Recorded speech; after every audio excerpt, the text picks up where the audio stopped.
Dimanche 17 juillet, aux alentours de 17h30, la toute nouvelle ministre de la Culture, accompagnée du préfet Nicolas Basselier, sont venus à la rencontre des acteurs du Festival des Francopholies de La Rochelle.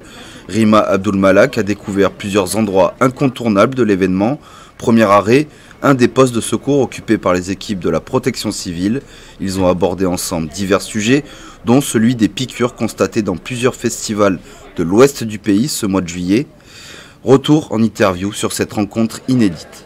Bienvenue à la 37e édition des Francopholies de La Rochelle et je suis en compagnie de la toute nouvelle ministre de la Culture. Oui, je suis encore nouvelle. Vous avez fait un petit tour de France des festivals, enfin vous avez commencé, et qui dit saison estivale dit foisonnement de la programmation culturelle. Et dit La Rochelle, hein, bien sûr. Vous avez fait le Hellfest, vous avez fait le Solidays, oui, même les Vieilles Charrues. Les Vieilles Charrues hier. Et aujourd'hui vous êtes à La Rochelle. Voilà. Alors qu'est-ce que ça vous fait d'être à La Rochelle aujourd'hui ?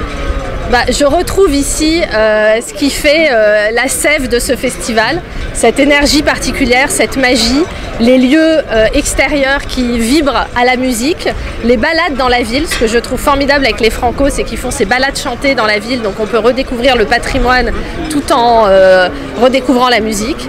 Il y a toute leur action vers les jeunes, les enfants avec les Franco Juniors, tout ce qu'ils font aussi pour révéler les artistes français de demain, les nouveaux talents. Ici j'ai découvert Cali, j'ai découvert Pauline Croze, j'ai découvert Émilie Loiseau.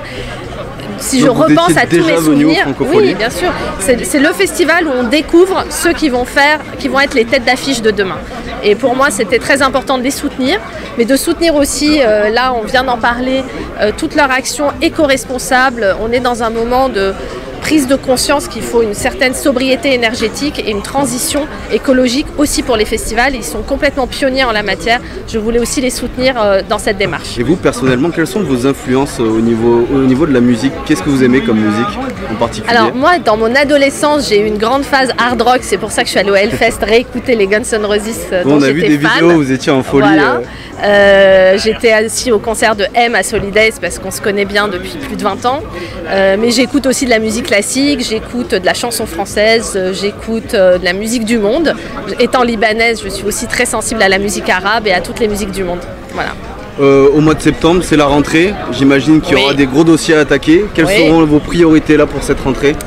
Notre priorité, ça va être vraiment de tout faire pour donner envie aux Français d'aller vivre la culture dans les lieux culturels, les musées, les salles de spectacle, les cinémas, les salles de concert, puisqu'on a une fréquentation qui est encore un peu faible par rapport aux années pré-Covid. Donc on espère remobiliser nos citoyens pour qu'il y ait une rentrée culturelle la plus forte possible. Merci de nous avoir suivis, merci Madame la Ministre d'avoir joué le jeu. Et bon festival, bonne fin de festival à vous. Merci beaucoup, à très bientôt. Après un rapide échange avec l'artiste Malik Djoudi, la ministre a continué son chemin vers le café Pollen pour rencontrer les entrepreneurs et d'autres musiciens ou chanteurs.